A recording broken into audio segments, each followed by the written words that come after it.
বাংলাদেশ জাতীয় উলামা মাশায়েখ আইম্মা পরিষদের আজকে এই সম্মেলনের সম্মানিত সভাপতি সেরেতাজ ওলামা ইকরাম এবং সহযোদ্ধা ভাইয়ার আমার ওলামা ইকরামের দাম কি মূল্য কি এ ব্যাপারে তো কম বেশি আমরা সবাই জানি। ওলামা ইকরাম ওরাসাতুল আম্বিয়া, নবীরা দুনিয়াতে আসবে না, তাদের দায়িত্ব কে পালন করবে? দেখেন নবীর যেই কাজগুলি করছেন সমস্ত কাজগুলি অব্যাহত আছে, কোনো কাজই বন্ধ নেই, আছে নাকি? নবী নামাজ পড়ছেন, এখনো নামাজ চলছে। নবী রোজা রাখছেন, এখনো রোজা চলছে। নবী হজ করছেন, এখনো হজ চলছে। নবী অন্যায়ের বিরুদ্ধে মোকাবেলা করছেন, এখনো অন্যায়ের মোকাবেলা চলতেছে। দাওয়াত দিচ্ছেন, দাওয়াতি কাজ চলতেছে। তালিম করছেন, তালিমও চলতে, তাসকিয়া করছেন, তাসকিয়াও চলতেছে। নবী আলী সাল্লাল্লাহু আলাইহি ওয়াসাল্লাম যতগুলি কাজ করছেন এর মধ্যে শুধু রিসালাত নবুয়াতের দরজা বন্ধ, ওহী আর আসবে না। এছাড়া আমার নবীর যত কাজ সব চলমান, চলতে থাকবে। আমার নবী ইমাম ছিলেন, এখনো ইমাম আসছেন। কাজগুলি আঞ্জাম দেবে কে দিবে আঞ্জাম? নবী তো নেই, তা নবীর কাজগুলি কি আঞ্জাম দেবে? সহজ কথা, নবী নাই কিন্তু নবীর কাজের আঞ্জাম দিতে হবে, এটা চলতে থাকবে, চলমান। চালাবে কে? নাবিক নেই, জাহাজ তো চলবে, গন্তব্যে যেতে হবে, ব্যাস। আল্লাহ নবী কি বলছেন? টেনশন করি আল উলামা ওয়ারাসাতুল আম্বিয়া, আমার স্থানে আমি ওলামা ইকরামকে রেখে দিলাম, ব্যাস। তোমরা তাদের ইত্তেবা অনুসরণ করো। ওয়াত্তাবি সাবিলা মান আনাবা ইলাইয়া ওয়াত্তাবিউ মান লা ইয়াসআলুকুম আজরাহু ওয়া হুম মুহতাদুন ওয়া কুনু মাস সাদিকিন, ব্যাস। দেখছেন কত সুন্দর পদ্ধতি। কাজে ইশকাল নেই যে আমার নবী নেই, এখন দিন চলবে কিভাবে? কোনো সুরাত নেই, দিন চলতে থাকে। আমরা নবীর ওয়ারিস। দেখেন মিরাস যখন বন্টন করা হয় ওয়ারিসের মাঝে, তাহলে কি মিরাসের কোনো এক অংশ ওয়ারিস পাবে, কোনো অংশ পাবে না? ব্যাপারটা কি এরকম নাকি?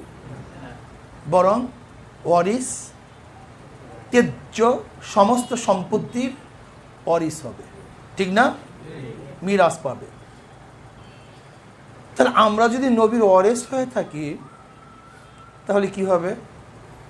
নবী আলী সাল্লাল্লাহু আলাইহি ওয়াসাল্লাম 23 বছরের জিন্দেগিতে যতগুলি কাজ করছেন, যত কাজ থেকে নিষেধ করছেন, সবগুলি কাজ আমাদের করতে হবে। নিষিদ্ধ বস্তুকে পরিহার করতে হবে। এ ব্যাপারে দ্বিমত নেই, দ্বিমত করাও ঠিক না, উচিতও না, ঠিক না? কিন্তু আমাদের অবস্থাটা কি? আমরা নবী আলী সাল্লাল্লাহু আলাইহি ওয়াসাল্লামের কাজকে ভাগ করে ফেলছি। সমস্যা নেই, আমি অনেক সময় বলি যে দেখেন সবার যোগ্যতা এক না, সবার যোগ্যতা এক না, মেধা এক না, সাহস এক না। আনজিলান নাসা মানাজিলাহুম, নবী আলী সাল্লাল্লাহু আলাইহি ওয়াসাল্লাম বলছেন প্রত্যেকের স্থানে কদরদানি করো, যে যেখানে সেখানে বসো, যে যে সম্মানিত তাকে সেখানে রাখ। দেখেন হাসান বিন সাবিত রাদিয়াল্লাহু তাআলা আনহু বহুত বড় কবি ছিলেন, জানুয়া ব্যক্তি ছিলেন, সাহস ছিল না। খন্দকের যুদ্ধে সরদার দো আলম আলাইহিস সালাতু ওয়াস সালাম যুদ্ধরত অবস্থায় ছিলেন। মদিনার মধ্যে সমস্ত মেয়েদেরকে রাখছে, পাহারাদার হাসান বিন সাবিত, সে পাহারাদারি করতেছে। সাফিয়া রাদিয়াল্লাহু তাআলা আনহা হঠাৎ খস খস খস আওয়াজ পাইতেছেন। কিসের আওয়াজ? হাসান বিন সাবিতকে, দেখো তো ঘটনা কি? সাফিয়াকে সরদার দো আলম আলাইহিস সালাতু ওয়াস সালাম ফুফি, তার ফুফি হামজা রাদিয়াল্লাহু তাআলা আনহুর বোন, হ্যাঁ তার বোন, আপন বোন হাসান বিন সাবিতকে বলছে, দেখো তো কিসের খসখস আওয়াজ আসতেছে। তাহলে আমার ভয় লাগে, আমি যেতে পারবো না, আমার ভয় লাগে। অথচ হাসান বিন সাবিতকে, যার কবিতা শুনে মুসলমানরা উদ্বুদ্ধ হয়ে কাফের উপরে ঝাঁপিয়ে পড়তো, সেই হাসান বিন সাবিতকে বলতে, দেখো তো খসখস আওয়াজ আসতেছে, বাহির আওয়াজ পাইতেছি, দেখো তো কে। সে কে বলতেছে কি, ভয় লাগে, আমি যেতে পারবো না। সাফিয়া রাদিয়াল্লাহু তাআলা আনহা তিনি নামলেন, দেখেন এক ইহুদি গুপ্তচর হযরত সাফিয়া রাদিয়াল্লাহু তাআলা আনহা ঘরের দরজা বন্ধ করার বড় এক লাঠি নিয়ে ইহুদিকে চিরতরে জাহান্নামে পাঠিয়ে দিস। যদি ওই সময় হযরত সাফিয়া রাদিয়াল্লাহু তাআলা ওই কাজ না করতেন, তাহলে ইসলামের গোটা ইতিহাস পরিবর্তন হয়ে যেত। ওইটা ছিল গুপ্তচর ইহুদিদের, মহিলাদের কোনো সংরক্ষণকারী লোক ছিল না। যদি ওই ইহুদি খবর পৌঁছাতে পারত যে মুসলিম মেয়েদের এবং বাচ্চাদের সংরক্ষণকারী কেউ নেই, তাহলে সব খতম হয়ে যেত। হযরত সাফিয়া রাদিয়াল্লাহু তাআলা আনহার দূরদর্শিতার কারণে এবং সাহসের কারণে ইসলামের ইতিহাস আজকে যেরকম এইভাবেই রচনা হয়েছে তার কারণে, নাহলে গড়বড় হয়ে যেত। দেখেন এত বড় একজন কবি কিন্তু সাহসী না, হতে পারে, লেকিন যুদ্ধের ময়দান ছাড়ে নেই। আমার প্রশ্ন এখানে, লেকিন যুদ্ধের ময়দান, এইটা আমার মাওজা ইজতিহাদ, এইটা আমার মাওজা ইজতিহাদ। সবার যোগ্যতা এক না, আল্লাহ পাক দেয় নেই, চেহারা এক না, গঠন এক না, এলেম এক না, মেধা এক না, সাহস এক না, লেকিন উদ্দেশ্য এক থাকতে হবে। উদ্দেশ্য এক থাকতে হবে, উদ্দেশ্যের মধ্যে পরিবর্তন হতে পারবে না। রেজায়ে মাওলা, ইন্না সালাতি ওয়া নুসুকি ওয়া মাহইয়াই ওয়া মামাতি লিল্লাহি রাব্বিল আলামিন, যাহা কিছু করি। আপনি বুখারীর মধ্যে রওয়ায়াত দেখেন, আল্লাহ পাক কিয়ামতের ময়দানে আলেমকে প্রশ্ন করবে, আলেম কি নিয়ে এসছো? সমস্ত নিয়ামত সম্পর্কে পেশ করা হবে। আমি তোমাকে এই নিয়ামত দিছি, সেই নিয়ামত দিছি, তুমি স্বীকার করো? হ্যাঁ অবশ্যই স্বীকার করি। কি করছো? আল্লাহ দ্বীনে ইলম অর্জন করছে, ইলমে নবুবী শিক্ষা গ্রহণ করছে, ইলমে ওহী অর্জন করছে। আল্লাহ কি বলবেন?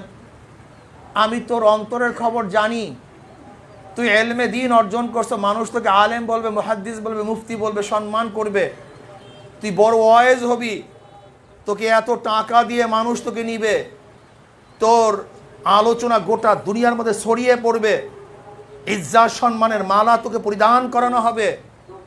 অর্থাৎ দুনিয়ার জন্য তুই ইলম অর্জন করছো, দুনিয়াতে পেয়ে গেছো, আমার কাছে কিছু না। বুখারীর মধ্যে রওয়ায়াত আসছে, এইবার ওই ব্যক্তিকে উপর করে টেনে হিসড়িয়ে জাহান্নামে নিক্ষেপ করা হবে। এটা বুখারীর রওয়ায়াত। শহীদকে জিজ্ঞাসা করা হবে, একই ঘটনা। এর জন্য আমি ওলামায়ে কেরামকে বলবো,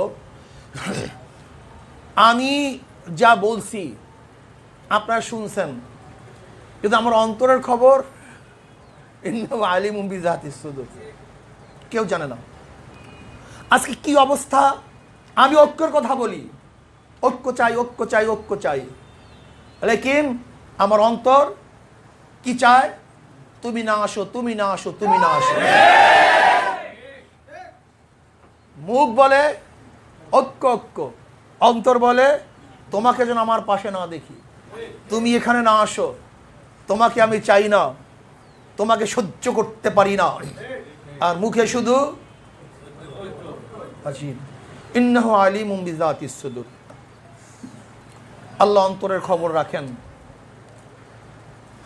আব্বাজান রহমাতুল্লাহ আলাইহির চেয়ে ঐক্য প্রয়াসী বাংলাদেশে দ্বিতীয় কেউ আছে বলে আমার জানা নেই। যতবার ঐক্য সম্পর্কে যতগুলি বৈঠক হয়েছে,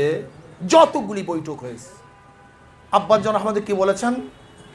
আমি আমার পরিষদের সাথে আলোচনা করে এসেছি, আপনারা আজকে দল ভেঙ্গে যেই দল ঘোষণা দেন, যাকে নেতা মানেন, আমি সেই দলের সাথে আছি, সেই নেতার আনুগত্য হিসাবে আমি একজন কর্মী হিসাবে কাজ করব। এই ঘোষণা কেউ দিতে পারে নাই, কেউ না। আব্বাজান রহমতুল্লাহ আলাইহি বারবার দিয়েছেন। শুধু কি তাই, আমাদের কলবের অবস্থা কি জানেন? আল্লাহ আমাদের সবাইকে মাফ করে দেন। চরমোনাইতে সমস্ত ওলামায়ে কেরামকে আমরা দাওয়াত দেওয়ার চেষ্টা করি। আমরা সমস্ত ওলামায়ে কেরাম একত্রিত হব, এক জায়গায় বসবো, এইটাই সবচেয়ে আনন্দের বিষয়। জাতি দেখতে চায় যে সমস্ত ওলামায়ে কেরাম একই সাথে আছে, একই স্টেজে আছে, তাদের উদ্দেশ্য এক। লেকিন আশ্চর্য হয়ে যায় যে অনেক ওলামায়ে কেরাম যখন চরমোনাইতে যায়, কিছু আমার আলেম বন্ধু তারা সহ্য পর্যন্ত করতে পারে না। আশ্চর্য হয়ে যায়, খুব খারাপ লাগে, দুঃখ লাগে, কষ্ট লাগে। অথচ এদের মুখেই শুনি ঐক্য ঐক্য ঐক্য, এদের মুখেই শুনি,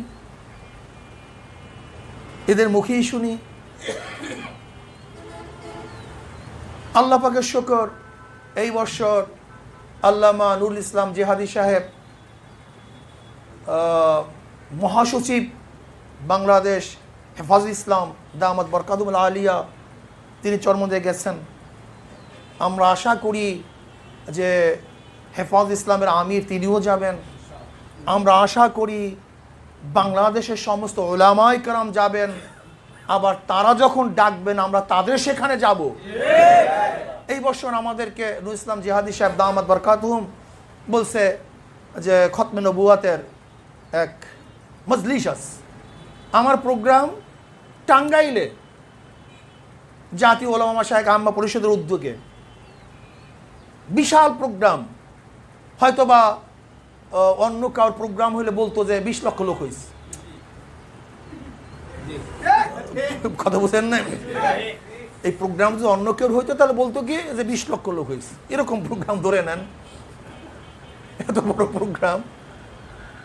কিন্তু হযরত আমাকে বলছে আপনাকে থাকতে হবে। আমি বলছি অবশ্যই থাকবো, ইনশাআল্লাহ অবশ্যই থাকবো।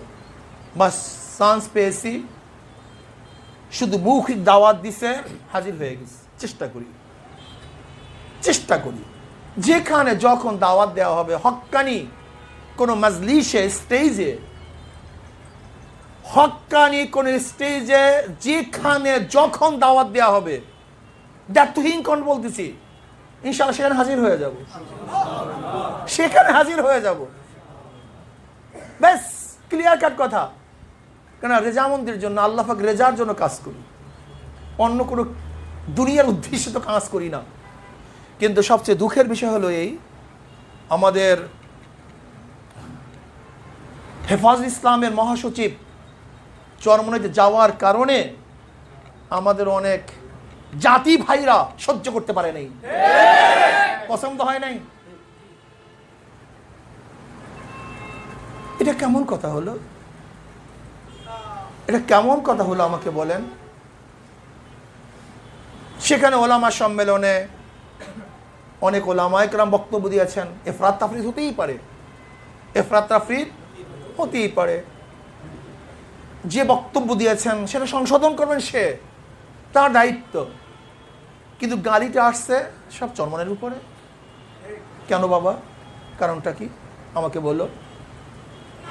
তুমি চরমোনাইকে গালি দিচ্ছ কেন? তোমার ভাই, সে তো দিনই ভাই, সে তো ইসলাম চায়, সে তো মানুষকে ইসলাহ করতে চায়। আমাদের হযরত মাওলানা মুফতি আব্দুস সাবুর সাহেব দামাত বরকাতুহুম এইমাত্র যে আলোচনা করেছেন যে হরকত নাড়াচাড়া মানিটা কি, বিপ্লব শব্দের অর্থটা কি, পরিবর্তন করা, পরিবর্তন করে দেয়া, ইসলামী আন্দোলন বাংলাদেশ চরমোনাইদের কাজটা কি। হযরত এইমাত্র বলেছেন যে হাজারো টুপি ছাড়া মানুষদের মাথার মধ্যে টুপি উঠায়া দেওয়া, হাজারো দাড়ি ছাড়া মানুষদের চেহারার মধ্যে দাড়ি উঠায়া দেওয়া, হাজারো মদখোরদের মুখের থেকে মদ ফেলে দিয়ে সেখানে জিকির জারি করিয়া দেওয়া, এটা হরকত। এই কাজ কি আমরা করতেছি না? যদি আমাদের মধ্যে কোনো সমস্যা থাকে তা তোমার কাজটা কি? আল মুমিনু মিরওয়াতাল মুমিন, এক মুমিন আর এক মুমিনের আয়না স্বরূপ। তুমি আমাকে সংশোধন করে দাও। তুমি বলো ভাই এটা তো শরিয়ার সম্মত না, এটা তো নসের খেলাফ, এটা শরিয়াতের বিরোধী। যদি তুমি আদিল্লার ভিত্তিতে আমাদেরকে ধরিয়ে দাও, আর আমরা যদি আদিল্লার ভিত্তিতে জবাব দিতে না পারি, তখন তুমি আমাদেরকে কুৎসা বলো, বদনাম বলো, যা ইচ্ছা তাই বলতে পারো। কিন্তু দোস্ত, তুমি তো একদিনও আসো নাই, একদিনও বসো নাই, একদিনও বলো নাই। তুমি কেন শুধু কুৎসা রচনা করছো? কারণটা কি? গিবাদ করতেছো কেন? শিকায়ত করতেছো কেন? শোনো, ওয়াইয়াউমা হুনাইনিন ইয আজাবাতকুম কাসরাতুকুম ফালাম তুগনি আনকুম শাইয়্যা। মনে রাখতে হবে, ওয়ালা তাহিনু ওয়ালা তাহজানু ওয়া আনতুমুল আ'লাউনা ইন কুনতুম মুমিনিন। ইসলাম কোনোদিন, হযরত বলছেন, ইসলাম কোনোদিন যোগ্যতার ভিত্তিতে প্রতিষ্ঠিত হয় নাই, আধিক্যতার ভিত্তি ইসলাম প্রতিষ্ঠিত হয় নাই। ইসলাম কোন ব্যক্তির যোগ্যতার কারণে ইসলাম প্রতিষ্ঠিত হয়নি। ইসলাম প্রতিষ্ঠিত হয়েছে আল্লাহর রহমতের ভিত্তিতে, ইখলাসের ভিত্তিতে। অন্য কোনো কারণে ইসলাম প্রতিষ্ঠিত হয়নি। তুমি কি দেখো নাই, আগেকার জমানায় মুসলমানদের সংখ্যা ছিল কম, বিজয়ের সংখ্যা ছিল বেশি। বর্তমানে মুসলমানের সংখ্যা বেশি, বিজয়ের সংখ্যা নেই। কারণটা কি? এত সহজ মনে করিও না, এত সহজ না, এত সহজ না। ওয়াসিরু কাওলাকুম আও ইজহারু বিহি ইন্নাহু আলিমুম বিযাতিস সুদূর।